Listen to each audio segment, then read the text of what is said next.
Welcome back. I talk about my shift linkage on the 2000 Civic B20 swap.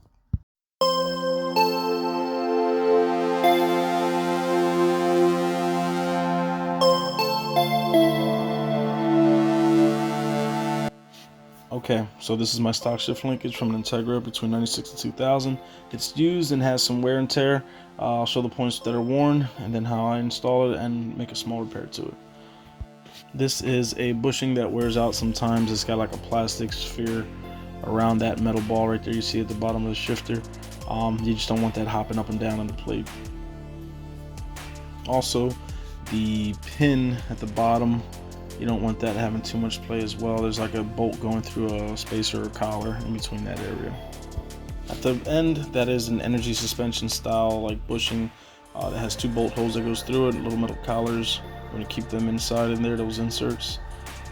At the opposite end, there's a rubber bushing that goes onto the transmission itself. Mine's a little torn, but it'll work. I'm just trying to get this car to run. But yeah, you want to make sure that bushing or rubber is there as well. And after removing that piece of bolt out that's not supposed to be there, I'm fixing the play that's in the end where the swivels are. I'm going to use a bolt that I found to put in there in place of that other like threaded bolt that I had. It was just too thin. The one I got now is like a better fit, so I'm going to use that one and then get this thing to be nice and snug again. Alright, now I'm going to install the shift linkage, show you the mounting points as well. So first is going to be the eyelet with the rubber bushing that goes onto a pin basically in the transmission, and the bolt and washer goes right in there to hold that from sliding off. Then the swivel joint goes onto the pin that pulls in and out, which actually changes your gears or moves the fork inside the transmission. That slides on, you want to push it on. It's going to change the gears when you do that, so just line up the holes that's on that spindle or anvil just like that. And then you want to get the shifter into the shift hole of the chassis, and then there's going to be two bolts we mount up that goes in between that bushing I mentioned, the energy suspension one. Now I'm going to punch in the roll pin that holds that swivel end to the anvil of the transmission, or the push rod if you want to call it. I'm going to tap that in there. Remember, this is a roll pin.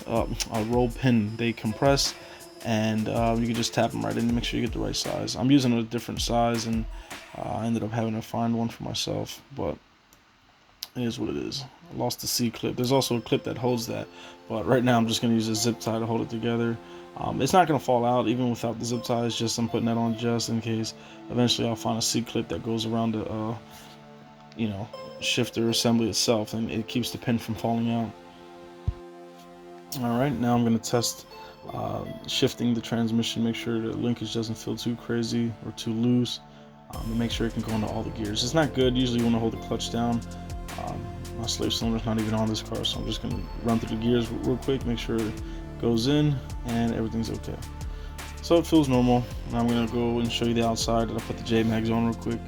So this is the one J-mag I got. They all need tires, but right now 2 are painted red. The other ones are like primered.